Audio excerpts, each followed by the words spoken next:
We can just a second. All right, I'll just wait for 1 minute, let people join in, then we'll start.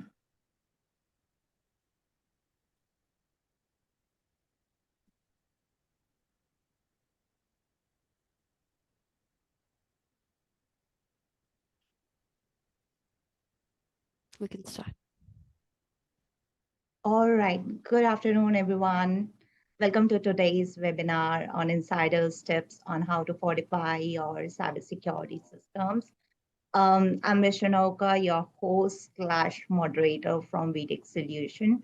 For those who are just joining us for the very first time, I'll just give you a quick background of vTech. vTech is an IT consulting firm based out of Washington, D.C., specializing in cybersecurity, multi-cloud management, and digital modernization services. If you're willing to learn more about our company, please visit our website at www.vtechsolution.com. Today, we are fortunate to have two distinguished leaders with us. Our very first speaker is Subi Munyasamy, who is the CTO of Georgia Technology Authority. He brings an extensive experience in executing large-scale modernization efforts in state government. And joining us as a second speaker is Monte Brockett, CIO, CISO for the DC Department of Healthcare Finance, with over 15 years of experience in system security services for government initiatives. Thank you for joining us today. Pleasure to have you both, Subi and Monte. All right, so before we delve into the discussions, we will gonna have a quick poll to understand our audience and speakers' perspective. Please take a moment, everyone, to participate in the poll. You will gonna see two different questions on your screen for 30 seconds each. Oh, here comes the questions.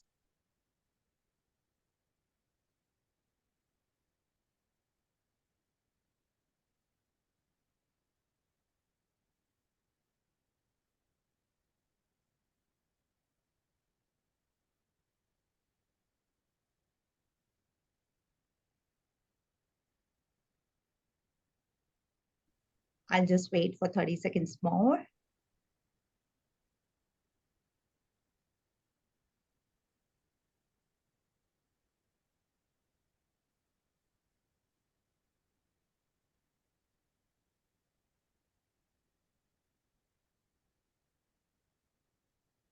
All right, awesome. I think we are good. Thank you everyone for participating in the poll. Now let's start with the discussion. We will gonna have Q&A at the end of the webinar. I'll ask my very first question from you, Monte. When you hear the term zero trust, what is your definition of what zero trust is or isn't? Okay.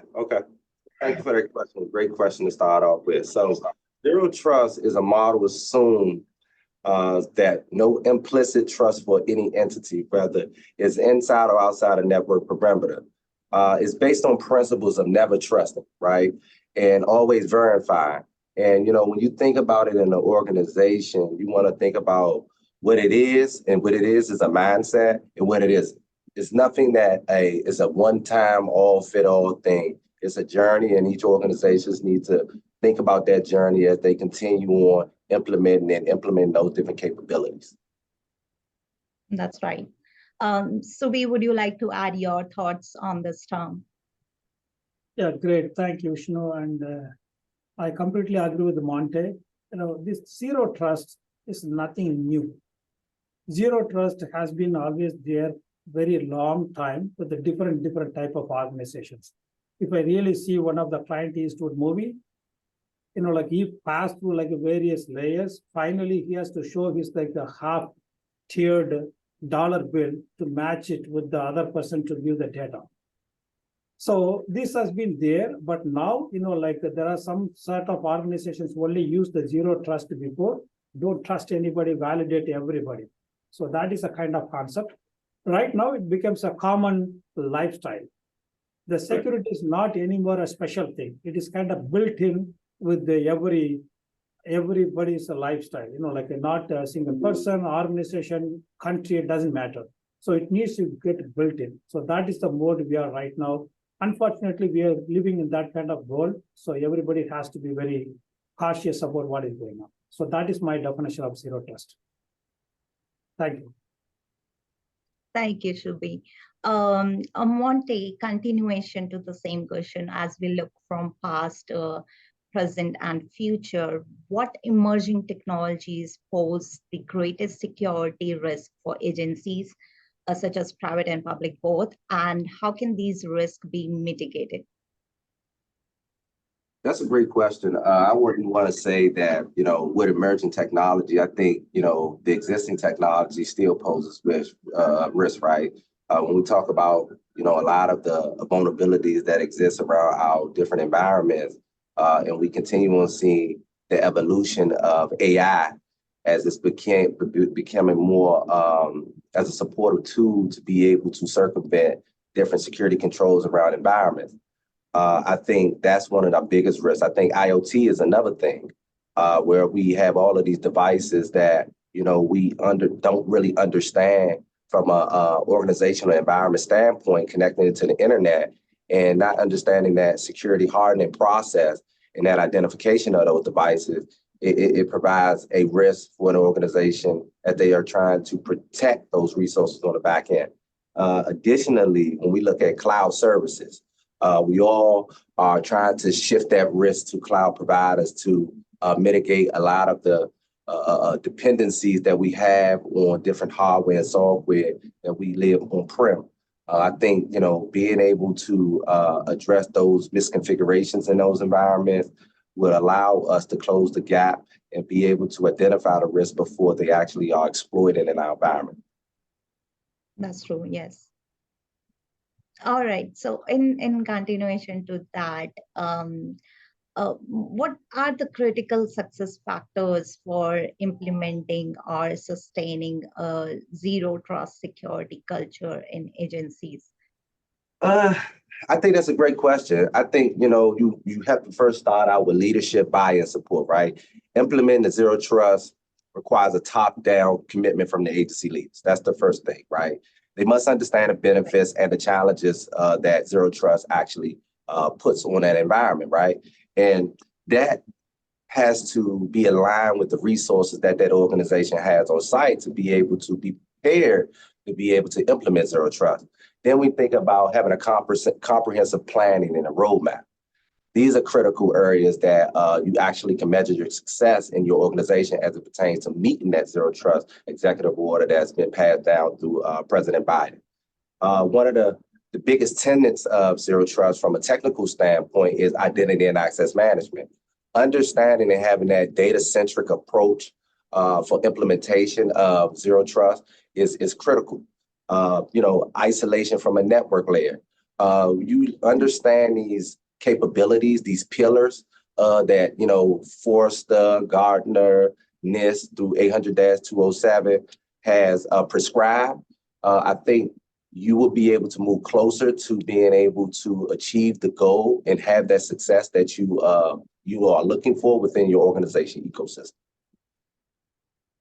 So, for example, we are here now are trying to leverage the data sets that we have from our disparate systems controls here to be able to analyze that data, visualize that data, and leverage our security orchestration tools to be able to automate responses in our environment, whether this be from an identity perspective, even if somebody's internal to environment. We want to have dynamic policy through those policy enforcement points, using our firewalls, using our IDS systems, using our identity access management platform.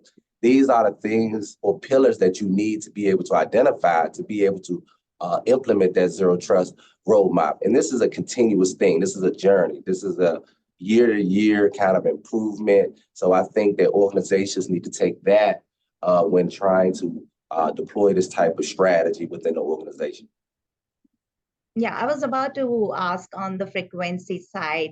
So once we implement the zero trust, how frequent we need to make sure that we are having audits to make sure the implementation is on place, and we are sustaining the culture that we have implemented.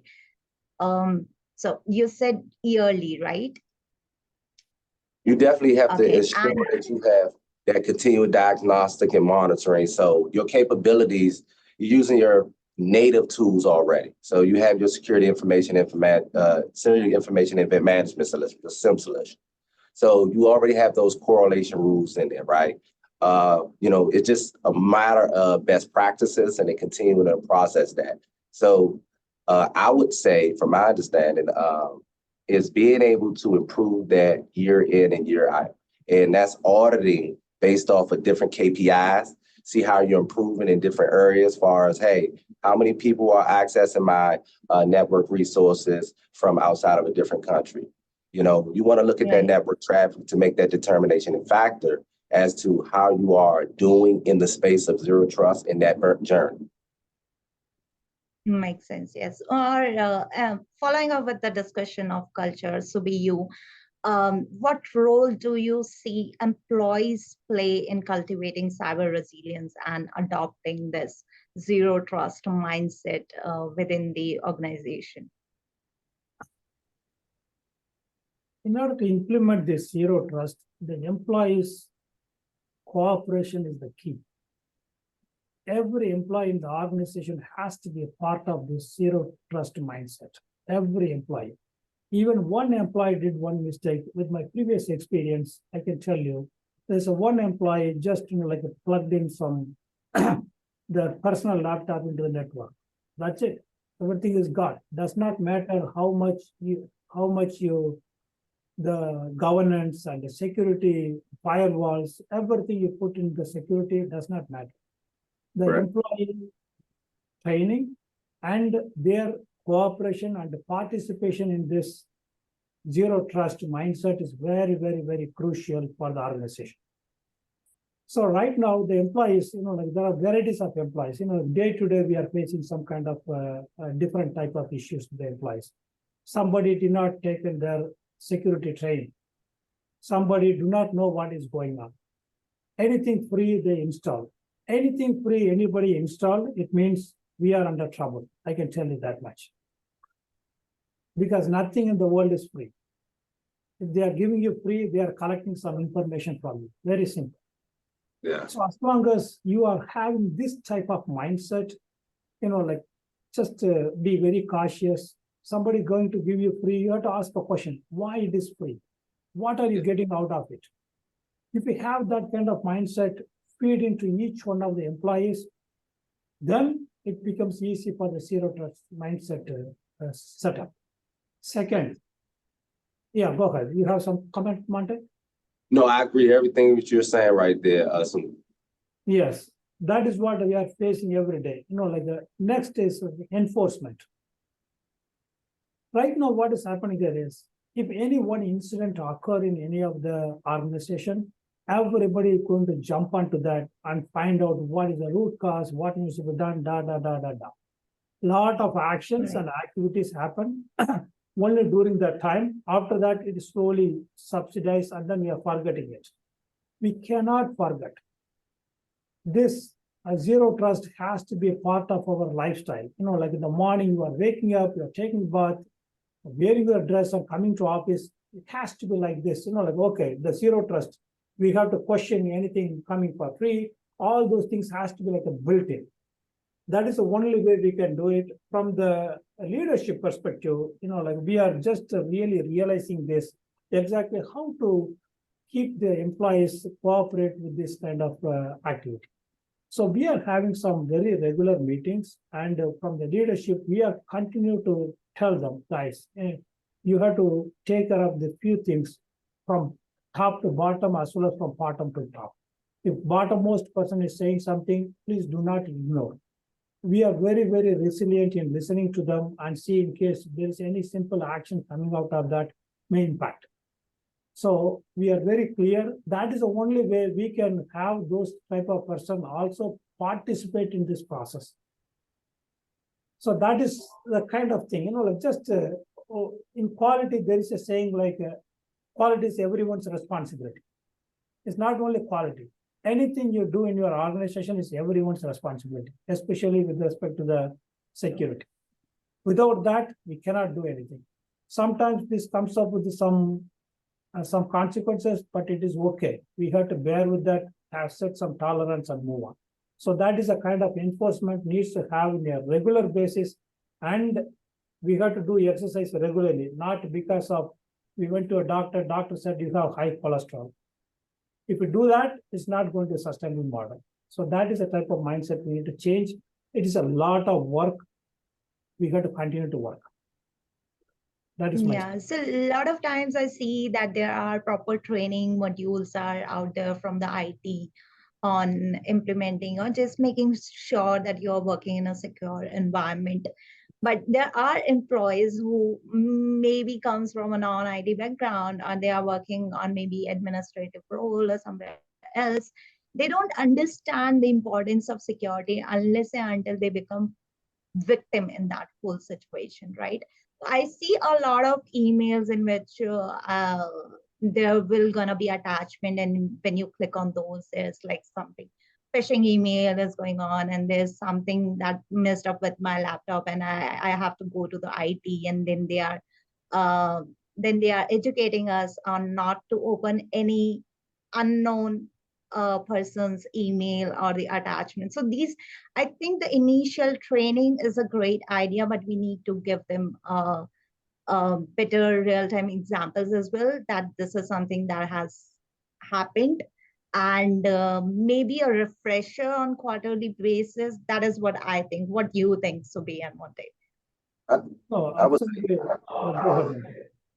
Oh, well, the education part of it, yes, that's just one phase of it. I think being proactive in our disciplines and looking out to the environment is critical in those regards, right?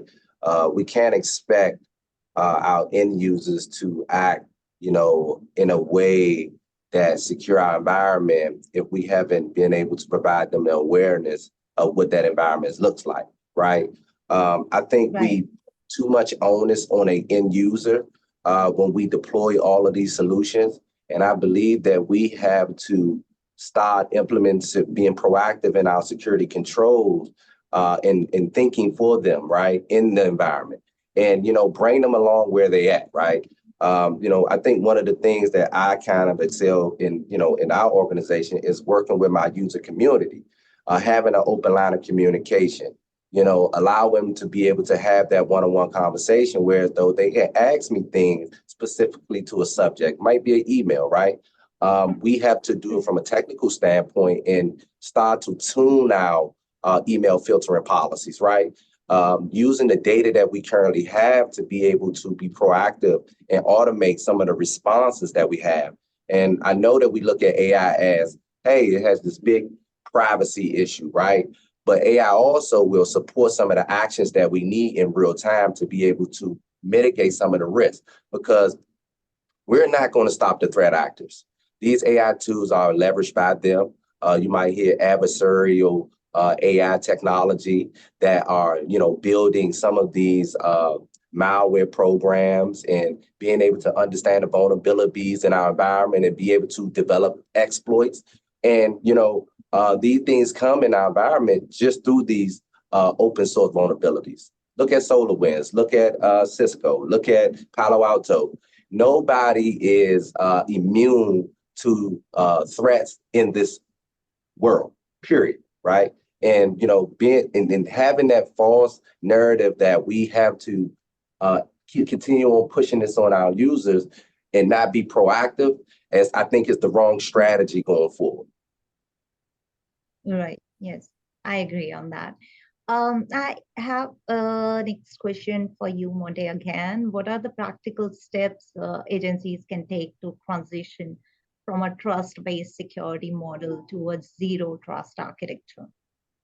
That's a great question. I don't want to say, transitioning, but actually leveraging, right?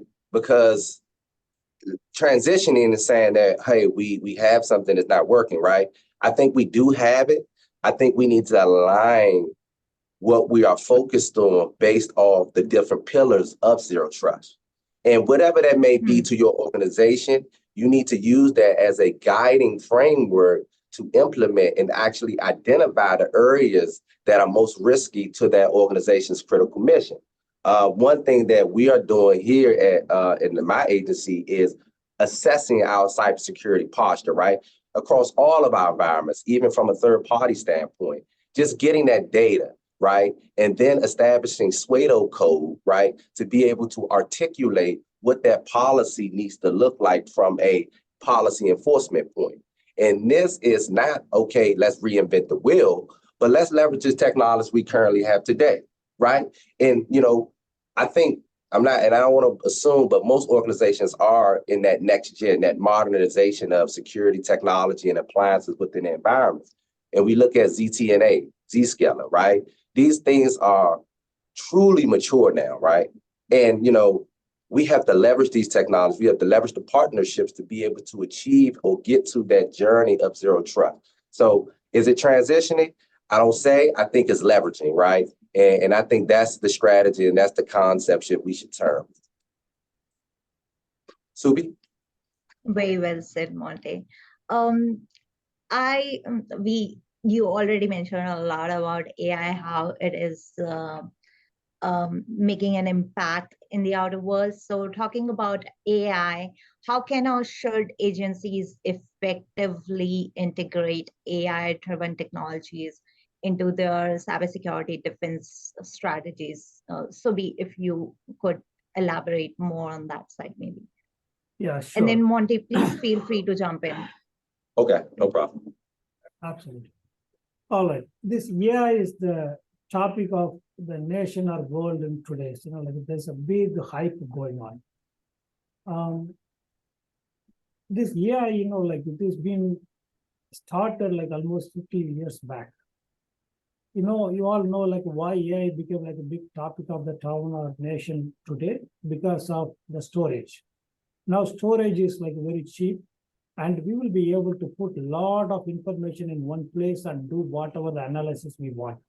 That is the one reason today we are talking about AI. AI is there from the James Bond movie 40 years back. So, from Hitchcock Engineering College in New Hampshire, that is where this AI started, 56 years back. So overall, in order to implement AI in any agencies, since I am the state CTO, I can tell you, first we have to do the gap analysis.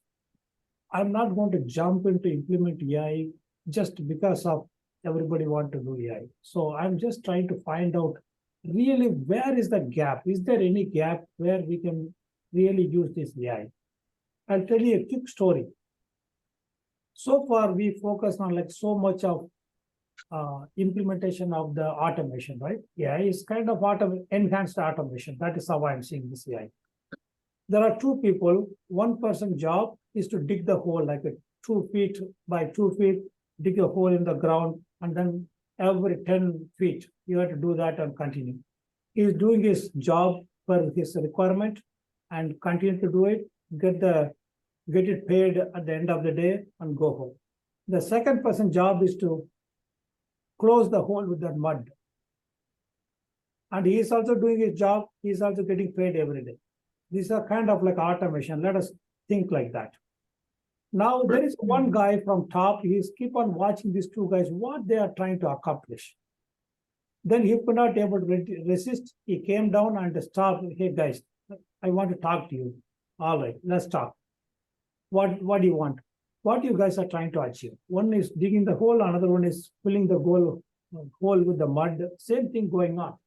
Then after having some few discussion, he identified there is another person who is supposed to do the planting in that place. He is off for 2 weeks. Even though he's off, the work is continuing and these guys are getting paid.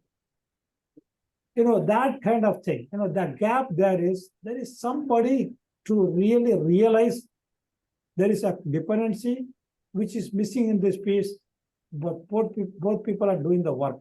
So we need to identify that kind of gap and use this AI. Now we need to apply some level of intelligence, right? To really make sure whatever the work you are doing is really going to add some value. Right. That is the type of gap we need to really identify where is the gap in the agencies. Yeah. Second, we need to identify the right technology or right AI company who can think in this angle. In today's world, everybody, like for me, I am meeting almost every day 2 to 3 different type of vendor community or partners, always talk about this AI. Almost in the past 3 months, this is what every day some or other person talks about AI. But we need to pick the right company who can do the job for yourself. It needs to be very customized. Otherwise, it is not really going to add value. The third item, I would say, we need to do a strong proof of concept. In the recent days, I come across, there is some kind of architecture we need to build. We built 10, 11 environment. Not even one is working properly. So we need to take one to make sure end to end it works properly and then implement it. Okay. Take a small piece. No need to take a very big complex piece and fail. The first war, the first fight, the first hit has to be a successful hit. So that is the lesson we have to learn. The last thing, now there is a big talk going on the ethics on AI. Okay, we are not going to teach ethics to the AI. To be honest, my personal feeling is we need to teach ethics to the person who does the coding for AI. Ethics on AI is good, nice topic, but how good is the topic or how good is the implementation if person is not ethical, right? So we need to reinstate the ethics on the human being, whoever is trying to touch the AI piece of the puzzle. It's very, very important. If you don't do that, and if you don't have that kind of a high level ethical, trusted people enter into this AI world, it is going to be really challenging for everyone. So these are some of the key points I really want to tell you. Should agencies effectively integrate? Absolutely, we have to start the work. Because if you don't start, we are going to be very behind 5 years from now. It is going to take 5 years to get to certain level of maturity where we can reasonably accept the AI decisions. Right now, AI is just going to be an enabler. As a human, we need to be in the loop to make a decision. AI cannot make decisions. So nobody can escape. I can tell you one thing. From the government perspective, even if you are an implementer implementing AI, if they provide some kind of wrong suggestions, they are not off the hook from the process. And from the government perspective, if people are making a decision based on the AI suggestion, that is also not acceptable. At the end of the day, the person whoever is making the decision is responsible for the decision, not the AI. So that is how I'm seeing it. We have to go, whether we are matured or not, but take some low-hanging fruit where there is a very low impact items now. Generally, we take a high impact item, but please don't go there. Take a low impact item, implement it, validate, and validate to make sure the results are good and move on. Thank you. And I definitely agree everything what Subi said. For my opinion, my perspective on that AI and cybersecurity, we definitely have to, be aware that a lot of the tools, the security tools that we have in place today that most of us use from an enterprise standpoint is leveraging AI in the back end, right? For the data analytics standpoints, right? And some organizations have even moved a little bit further where they're looking at explainable AI, right? And, we are being cautious at my agency because we do deal with a lot of sensitive data, right? And we want to understand as stewards of that data, how it's being used, how it's being processed, how it's been stored and shared, right? And that comes with being able to explore that technology even more, right? And understanding and doing those POCs and those proof of values before actually turning it into production. Now, some enterprise solutions from a security perspective, like your EDR platform, are already leveraging that. They're taking your data, they're taking the data from most of your people, enriching it with threat intelligence data, and popping out these false positives and giving you a risk secure score on that specific device or that specific entity. But as we go further in our maturity life cycle, we're going to hear, and I'm not in a position to say, but we're going to be leveraging AI to detect fraud, abuse as it pertains to social programs. So, and I've heard hospitals will be, identifying risky patients using AI. CMS has some things that's going on. So I think that we see a lot of adoption of it. I think we are all still struggling with what those policies, those processes, what those frameworks are. I think we do see some companies kind of leading that trend.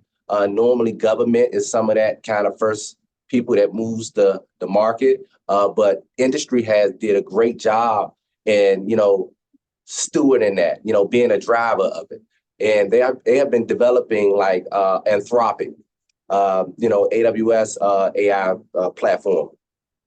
They have this AI responsible use policy that, how you should verify and validate the models prior to implementing or integrating them into your environment. So we have tons of use cases today that's been using AI for a long time. And back in the day, it was called discriminative AI. Now we're talking about transformative, whereas though we're able to create new data sets on old data that we had. So I think we're moving in the right direction. And to answer your question, security is already leveraging it. From identity access management standpoint, you look at Okta, you look at Microsoft Entra. From an identity governance standpoint, AI is being used to analyze those large data sets to be able to derive information. And I agree with Subi, right? The human should be in the loop, right? Because you don't want to automate processes and responses to different alerts without a human being in it to be able to determine it was a false positive or was it a positive, right? So that's an important aspect of this whole type of idea of implementing AI in an environment. Very well said, Monte. I actually like the both responses from you guys. I think we should do one webinar on AI specifically.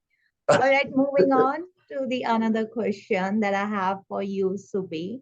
What are the key regulatory and governance challenges associated with implementing AI in agency cybersecurity and how they can be addressed? Oh, yes. Especially when it comes to this government, like the government operates slightly different way. For example, a simple meeting, right? If you're conducting a meeting, there are tools available to record or like translate or just to take the notes, and it can generate a very nice meeting notes, right?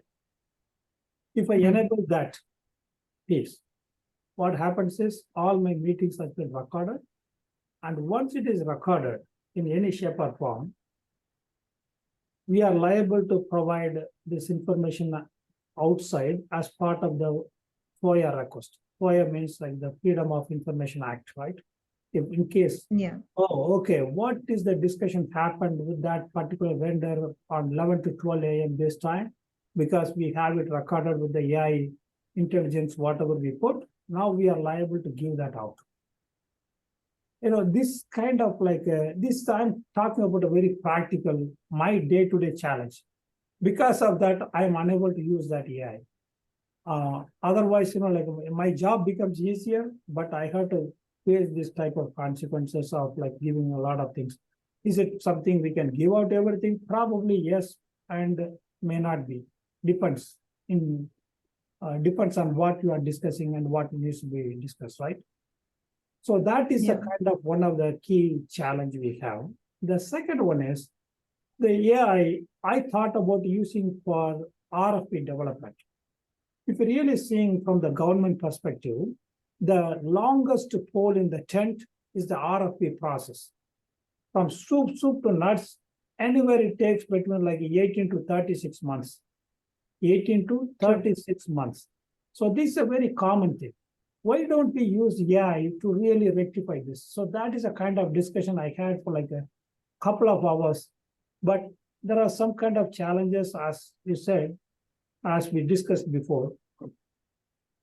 There may be a data leakage, right? We are talking about data, secure data transfer, all those things. If I use AI for this purpose, everybody says, like there are some different type of AI chat we can use, chatbot we can use, but overall, due to some negligence, something got leaked out. It is going to be beyond 36 months. There is a protest, there is a blah, blah, blah. There are so many other things coming to play.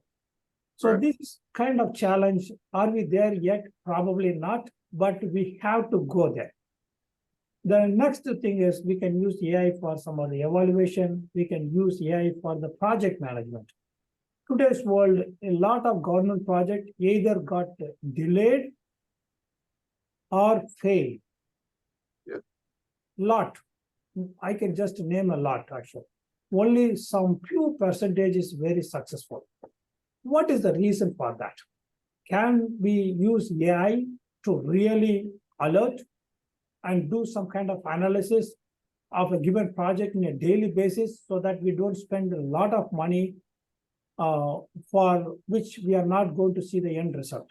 So we can use these kind of areas, but the challenge is anything we use, we have to really be responsible for the downstream impact of like the FOIA request and other things.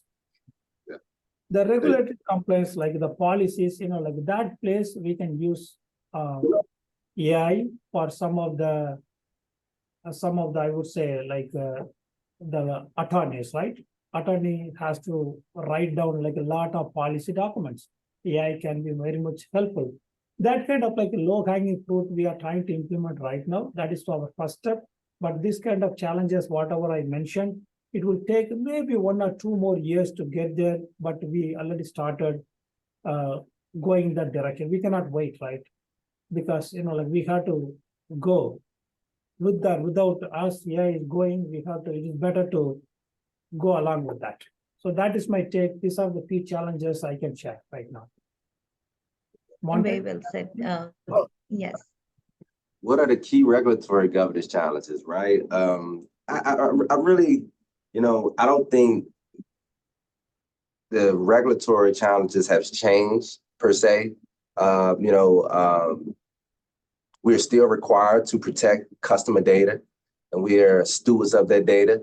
And if we are set up in our environment from that zero trust implementation that we're supposed to be doing, then, AI, fits seamlessly in that whole picture as well, because AI is derived by data, right? So at one of the 7 pillars of zero trust implementation, data is one, right? And application is one. And how do you put policy decision points in front of that specific model? And how do you make sure from a data warehousing perspective that you're tagging those data elements? Because, you want to be able to monitor the data as it traverses your network, north and south, east and west, right? And to do that, you have to have attributes about that data and have policy enforcement points that can be able to prevent access to that data and also prevent that data from coming out. So, for example, we all are currently using DLPs, data loss prevention.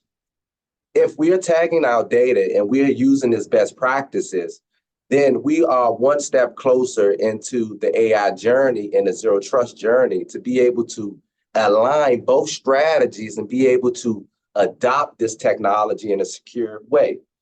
We will still have to report out to our federal agencies, whether it be CMS, whether it be HHS, whether it be NDNH, or FNS. All of these have these great rules and guidelines as to how we are supposed to protect said data. But we have to be creative in our implementation of the technology to ensure that we are still keeping pace with emerging technologies, but also protecting and improving our security control environment to ensure that this data is not leaked or we do not suffer biasness and or data theft and cyber intrusions like we have and currently are going through in a lot of our environments. So that's how I look at it. I don't think we the governance, and I think all of this is not going to change. It's still here. It's about data. We are stewards of data. We're supposed to be protecting data. So no matter what the technology is, we have to understand the technologies. We have to be able to implement control, and we have to use the data to make decisions. And throughout that journey, automation will be a critical point to do that. But humans will have to be in that loop to be able to make that last decision from a validation standpoint. Yeah, I agree totally. What a great perception to look at the data side as well.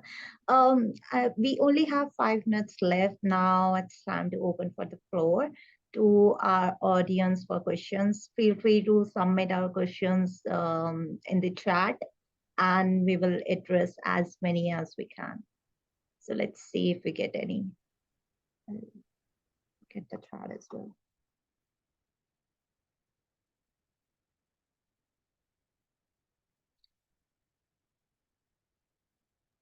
All right, until we are getting, if we get any question, we'll answer that. Monte and Subi, any closing remarks, or just want to say anything related to cybersecurity, how these guys can maybe start making a small changes in daily activities so they are creating a secure environment around them. Monty, you want to go first? You are on mute. Monte, you're on mute. Oh, sorry. So I now think, I can hear you. oh, that's good. So I think, being intentional, right? Being, intentional about, your strategy, being transparent with your user community, establishing partnership with these vendors, and understanding the technology from a cybersecurity strategy. Everything is not going to be easy. I can tell you this, so we probably can tell you this. You're going to have roadblocks and continue on having roadblocks in your day-to-day operations. But what I can tell you is that stick to your strategy. Use what you have. Sometimes budget is always a problem as it pertains for government agencies, and that's where we are here for the next couple of years. So if you do have enterprise solutions or security controls in place, see how you leverage data. Don't just think as data as just this invaluable asset or resource that you have in your environment. Utilize it because it actually has the opportunity for that specific user or environment to be able to detect and actually make decisions on your behalf. Whereas though without that visibility, you aren't able to pinpoint, identify threats kind of early in the life cycle, which, where we hit threat actors is in our environment for a minimum of 13 days. So if somebody's in your environment for 13 days and you aren't following those best practices, doing patch management, not doing data analysis from a threat perspective, not keeping up to date with the threat intelligence that's being displayed on the news every single day, then you're going to be 10 steps behind of your competitors and your adversaries as it pertains to protecting said resources. So just be intentional about what you're doing. Work with your team. Work with them every single day. I know at our level with Deputy CIO and Chief Information Security Officer for DHCF, I think I pride myself in always having that open door for my team members so we can discuss and brainstorm and solution things out so we can drive kind of that strategy to the overall community in IT. Great advice, Monte. Subi, would you like to add on something here? Yes, absolutely. I do have one. I can see there is one person asked the question. Yeah, the question is how AI will impact cybersecurity staffing needs in government. That's a very interesting question. Yeah, I can answer that question because we are talking about that right now. Sure. It is going to Sure. it is going to have a huge impact. We want to hire a lot of cybersecurity people with the AI. It means we are going to double the strength fundamentally. So it is a positive impact. Nobody going to get laid off because of this AI. We are going to hire more number of people. So that is the kind of impact we are going to have. I hope I answered the question to them. Any other question, Kim? Yes, we have two more questions. One question is, can you share any recent cybersecurity incidents or threats that your organization has encountered and what lessons were learned from them? We're talking about government organizations now. Yeah, I can share some few things, like any one incident, I'm not going to be very specific, but in general, I can say any one incident is going to cost like hundreds and millions of dollars. It's not millions, it's hundreds of millions. Okay. So there are some incidents happen because of in the government, still we are operating with a lot of legacy systems. Some of the things doesn't have a backup. Very simple thing. There's no backup for some of the application systems. There's no backup for some of the data systems. We are talking about like a very crucial health data where there's no backup.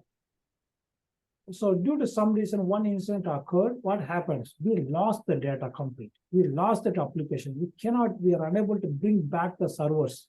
So this is the type of issues and challenges we are facing. Right now, we are talking about the employee. In case if you are hiring a government employee, like the employment, you have like, okay, there is a line item saying like there's a 401k.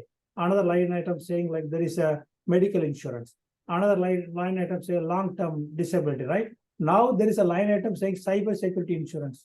Anybody knows about this? Now we are talking about every employee has to be part of the cybersecurity insurance, similar to medical insurance. Even the cybersecurity insurance is much more costlier.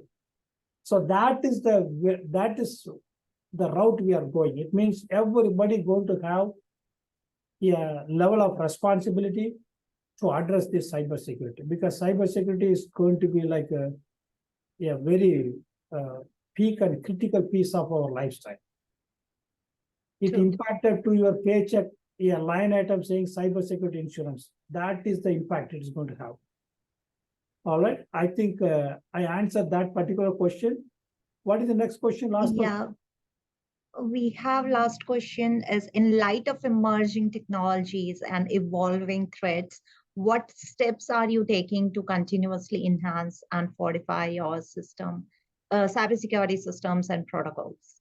I think Monte is the expert in this. Yeah, I would say for the emerging technology involving threats, what we are doing is this year specifically looking at governance as kind of that big piece. And we're leveraging OSCAR, Open Security Control Assessment Language, which is kind of fairly new. And, to fortify, we're developing compliance as code, right? So we can be able to assess our on-premise and cloud resources and be able to have that automated continuous assessment of our controls. This right here provides us a risk score on a continuous basis that allows us to be able to direct or instruct our policy enforcement points, which would be your, say, IDS systems, firewalls, your next gen type of technologies, to be able to act on a specific identification and attribute to that specific resource. So we're trying to be dynamic in the way that we close the door to specific resources and open the door. One of the things that we are kind of fortifying is our privileged access management methods, right?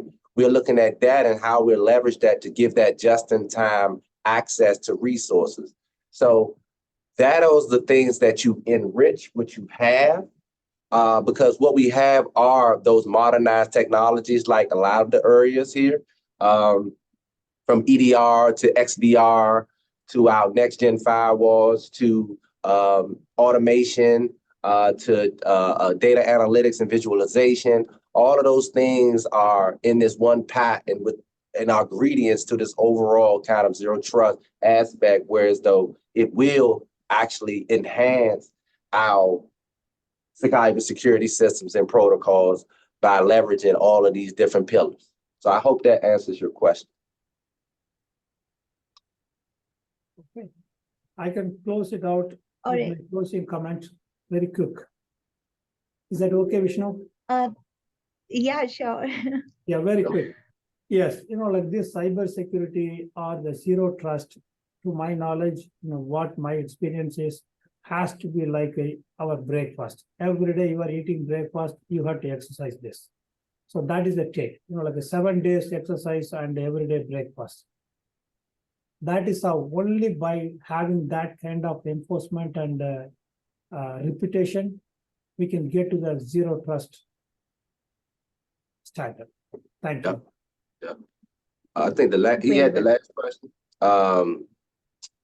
If you give one main piece of advice to someone to start. So I would say cloud security posture management, right? Security posture management. Whether it be cloud security posture management, that would be one advice to harden your visibility. First, you need to get visibility into your resources, right? Once you get the visibility in your resource, you can start making decisions. That starts there. That's in that journey.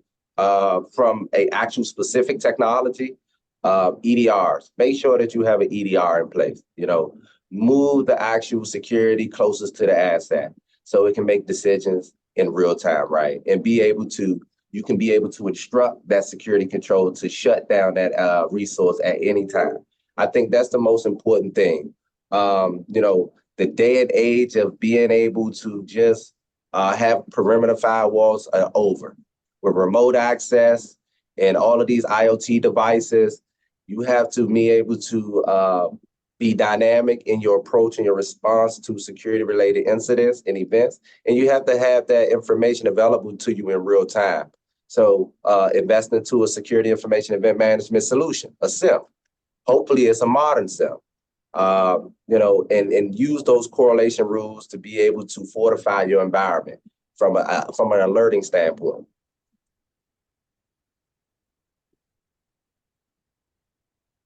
Yeah. All right, I think we are good now. We don't have any other questions and we are over time as well. So as we wrap up, a big thanks to Subi and Monte, both of you, for sharing your insights. It was a great session. I personally had a lot of fun and definitely learned a lot on cybersecurity side. So thank you all for your active participation and engagement. We'll see you all in future webinars from vTech Solution. Until next time, goodbye and take care. Thank you all. We really appreciate this conversation. Thank you, everyone. That was great. Bye and have a good day.